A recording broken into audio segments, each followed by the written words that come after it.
Today we're in the village of Colston Bassett in Nottinghamshire, England, to learn more about how blue Stilton cheese is made. Today we're going to learn about its history and origin, and I will also be getting my hands dirty in the process. And then, of course, we're going to taste it.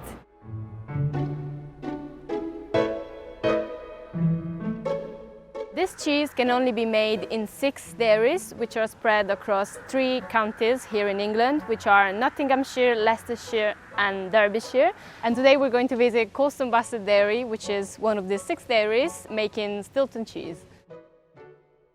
Stilton cheese takes its name from the village of Stilton in the east of England.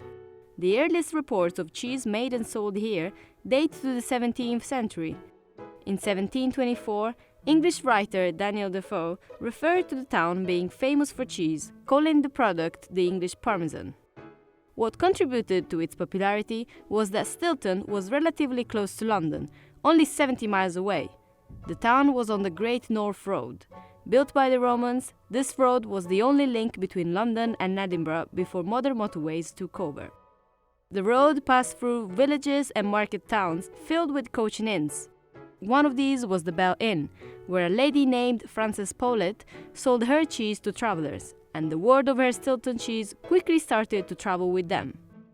And though she probably did not invent the cheese herself, she is responsible for expanding its popularity beyond the village. That was her route to market. It was basically a wayfares for the carriages, so people would stop overnight, and a lot of the cheese was sold there and taken down into London by travellers. As its popularity grew, Stilton cheese started to be made in the surrounding areas. Today, Stilton production has strict geographical borders and is confined to 3 counties in England. Ironically, as the village of Stilton falls outside of the county's borders, there can't be any cheese made in Stilton called Stilton. Colston Bassett Dairy was founded in 1913 as a cooperative to save excess milk from farms in the village from going to waste. Today, the dairy works with 4 farms that supply 4 million litres of milk a year. Over the last 100 and something years, they've gone from making 3 months a year, probably making 50, 60 cheese a day, to making 7 days a week. And we are doing, in peak, about 180 cheese a day.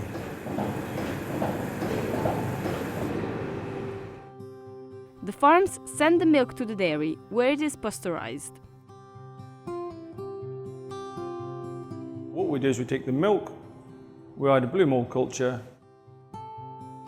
start a culture to produce acidity, and then we add rennet, which will help us clot the milk and turn it into curd. Once we've set it and it looks like a giant jelly, a giant white jelly, we will cut the curd, release the moisture, and we'll drain that moisture off. Quite specific to us, all of our cheese will be hand ladled from vat to trolley, and that's just a transfer of curd from one large vessel to another.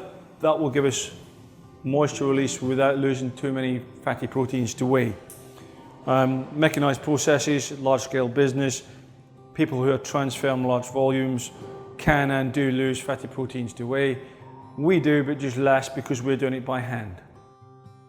If you think that ladling is just about transferring the curds from one vat to another, think again. Billy showed me how to do it, and I had a go myself. So the thing to remember is not to dig, keep it quite flat and just push it through. And that's it? Very good. Okay, so you also need to... No? It needs to all come down to the same depth. Oh. So you can't have some deep, some not. So it's exactly the same all the way down. Same here. So I'm just going to try one more for the road. Okay. And that bit of cheese is now dead. You can let Craig have it and we'll get on with it. Thank you. So you know when you say one day I'm going to quit everything and become a cheesemaker? Not an easy task, but you have to think it through. So once we've ladled, we will then allow it to settle, and again more whey will come out, and then you will drain that whey, and once you start draining the whey, the bacteria that's in the curd will start to multiply and produce quite a high level of lactic acid overnight. And then the next morning we'll come in, and at a specific lactic acid point, we will break the curds by milling, so it's a uniform size. We'll hand salt the curds, hand mix the curds, and form it up into a cheese hoop, as you see behind me. The cheese is placed in a warm room to allow some of the moisture to evaporate. The cheese is turned every day, and when it's dry enough and can stand on its own, the mold is taken off. We need to stop the aerobic mold growing at that stage, because if you make it grow too quickly with Stilton, it won't taste right because you're changing the pH too quickly.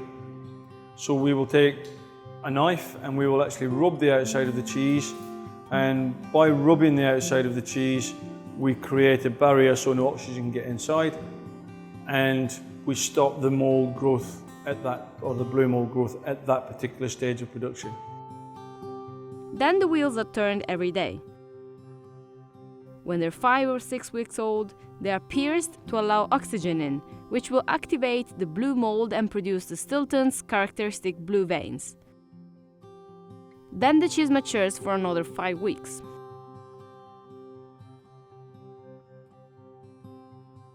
Put it on straight, and then turn it all the way around. Right, now gently bring it out.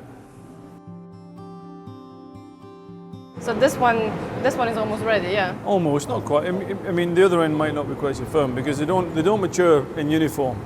So what we should see, it'll start the bloom process from the centre and work out. So we can tell, looking at that, it's not ready yet because it's not fully blued. But mind your finger when you're bringing it back out. So push it to the centre, start, finger on. Now use your other hand. Like that? Finger on, usually your thumb. And have it up in the gap, and then pull it out gently. And then just clean it so that that's covering the hole.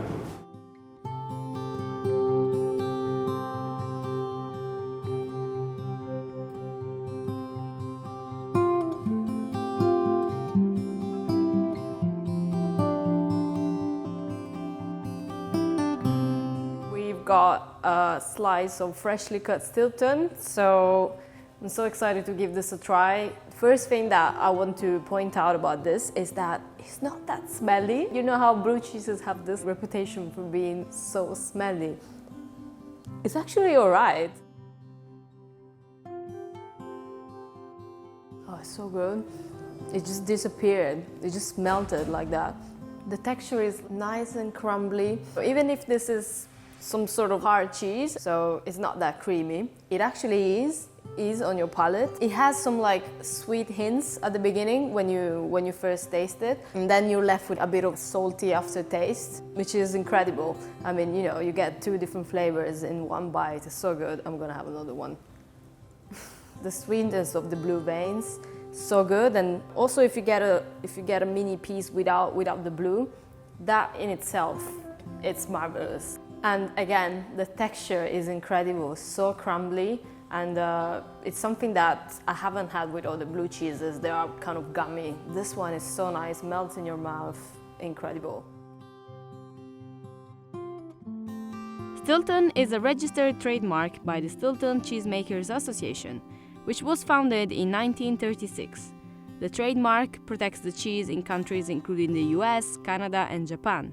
Within the EU, the cheese was also granted the protected designation of origin in 1996.